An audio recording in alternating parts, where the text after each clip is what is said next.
I am coming to you today from a funeral. Wow, wow, wow. So my question to you is, and there's hundreds of people here, and they just buried the gentleman. So my question to you is, how much of a gap do you have between what you should really be doing and what you're not doing? Are you closing the gap? You know, when you think about a funeral, you go to a funeral of maybe a friend, and it puts things into perspective. We start thinking, we're not spending enough time with our loved ones. We need to spend more time with our children. We need to spend more time with our friends. We need to take more time with, our health. If you find or hear about a friend that maybe has cancer, you think about, oh my goodness, I need to eat better. I need to take better care of myself. So where is that gap for you?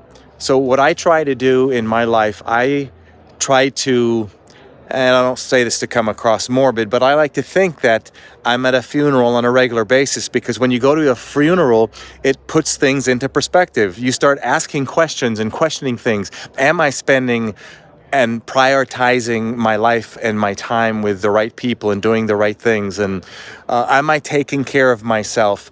And then if we're not careful, we say, okay, we'll need to spend more time with, our friends, family, spouses, whatever.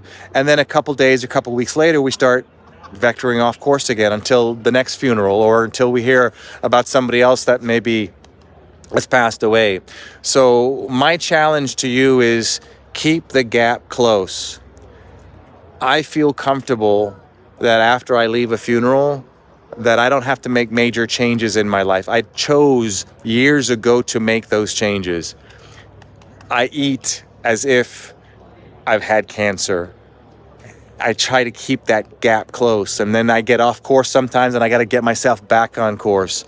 So my message to you today is, keep that gap close. So when you think about a funeral or the loss of a friend or of a loved one, and it makes you make some changes and gets you to ask yourself some questions about your life, don't wait for the next one to make those changes and just think about it. Maybe do it for a little bit, then get off course and have to wait for something big again to get that change and get that gap closer. Know what you should be doing now and try to do it now.